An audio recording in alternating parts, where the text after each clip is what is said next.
বন্ধুরা, ক্রিকেটের ইতিহাসে আমরা অনেক বড় বড় জয় দেখেছি, অনেক রেকর্ড ভাঙতে দেখেছি, কিন্তু মাঝে মাঝে এমন কিছু মুহূর্ত আসে যা খেলার ফলাফলকেও ছাপিয়ে যায়। 2026 টি-20 বিশ্বকাপের দ্বিতীয় সেমিফাইনালে মুম্বাইয়ের ওয়াংখেড়ে স্টেডিয়ামে আজ তেমনই এক হৃদয়স্পর্শী দৃশ্য দেখল বিশ্ববাসী। ভারত বনাম ইংল্যান্ডের এক শ্বাসরুদ্ধকর লড়াই, যেখানে জয় পরাজয়ের চেয়েও বড় হয়ে উঠল এক ক্রিকেটারের মানবিকতা। আজ আমরা কথা বলবো সঞ্জু স্যামসনের সেই ঐতিহাসিক ইনিংস এবং তার এমন এক সিদ্ধান্তের কথা যা দেখে পুরো ক্রিকেট বিশ্ব আজ তাকে স্যালিউট জানাচ্ছে। টসে হেরে প্রথমে ব্যাটিং করতে নামে টিম ইন্ডিয়া।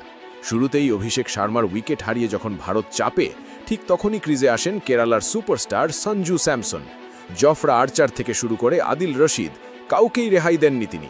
মাত্র 42 বলে 89 রানের এক বিধ্বংসী ইনিংস, 8টি 4 আর 7টি গগনচুম্বী ছক্কায় তিনি সাজিয়েছিলেন তার এই মহাকাব্যিক ইনিংস। 211-র বেশি স্ট্রাইক রেটে ব্যাটিং করে ভারতকে পৌঁছে দেন 253 রানের এক পাহাড় সমস্কোরে। ওয়াংখেড়ের গ্যালারি তখন শুধু একটাই নামে কাঁপছিল, সঞ্জু সঞ্জু। 254 রানের লক্ষ্য তারা হতে নেমে ইংল্যান্ডও দমে যায়নি। জসপ্রীত বুমরা শুরুতে উইকেট নিলেও মাঠের দখল নিয়ে নেন তরুণ তুর্কি জেকব বেথেল। মাত্র 48 বলে 105 রানের এক অবিশ্বাস্য সেঞ্চুরি করে তিনি ভারতীয় ডাগআউটে ভয়ের কাঁপন ধরিয়ে দিয়েছিলেন। একসময় মনে হচ্ছিল ম্যাচটি ভারতের হাত থেকে বেরিয়ে যাবে, কিন্তু শেষ মুহূর্তে হার্দিক পান্ডিয়া আর সঞ্জু স্যামসনের বুদ্ধিমত্তায় বেথেল রান আউট হন এবং ভারত মাত্র 7 রানে এই মহাযুদ্ধ জিতে ফাইনালের টিকিট নিশ্চিত করে। ম্যাচ শেষে যখন প্রেজেন্টেশন সেরিমনিতে সঞ্জু স্যামসনকে ম্যান অব দ্য ম্যাচ ঘোষণা করা হয়, তখন এক অদ্ভুত দৃশ্য দেখা যায়। ট্রফি হাতে নিয়েই কান্নায় ভেঙে পড়েন সঞ্জু। ধারাভাষ্যকার হর্ষ ভোগলে যখন তাকে এই আবেগ নিয়ে প্রশ্ন করেন, সঞ্জু বলেন, এই চোখের জল আনন্দের। 10 বছরের অপেক্ষা আর কঠিন সংগ্রামের জবাব আজ এই ইনিংস। কিন্তু চমক তখনও বাকি ছিল। সঞ্জু মাইকে ঘোষণা করেন তিনি একাই এই পুরস্কারের যোগ্য নন। তিনি মঞ্চে ডেকে নেন ইংল্যান্ডের সেই পরাজিত নায়ক জেকব বেথেলকে।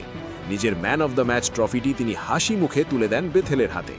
সঞ্জু বলেন, আমি 89 করেছি ঠিকই, কিন্তু 23 বছরের এই ছেলেটি যে আমাদের বিশ্বসেরা বোলিংয়ের সামনে 105 রানের ইনিংস খেলেছে, তা আমার চেয়েও অনেক বেশি কঠিন ছিল। আমি চাই ও যখন ইংল্যান্ডে ফিরবে তখন যেন হারের দুঃখ নয়, বরং এই প্রাপ্তির আনন্দ নিয়ে ফিরে যায়। সঞ্জুর এই মহানুভবতা দেখে গ্যালারিতে বসে থাকা জস বাটলার থেকে শুরু করে ডাগআউটের সূর্যকুমার যাদব সবার চোখ ভিজে ওঠে। ধোনি, কোহলি এবং রোহিত শর্মার ভক্তরা সোশ্যাল মিডিয়ায় সঞ্জুর এই স্পোর্টসম্যানশিপকে কুর্নিশ জানাচ্ছেন। যে খেলোয়াড়কে বারবার অবহেলা করা হয়েছে, আজ সেই সঞ্জু স্যামসনই প্রমাণ করে দিলেন কেন তিনি কেবল একজন দুর্দান্ত ব্যাটার নন, বরং একজন অসাধারণ মানুষ। বন্ধুরা, ভারতের এই ঐতিহাসিক জয় আর সঞ্জু স্যামসনের এই মহানুভবতা কি আপনার হৃদয়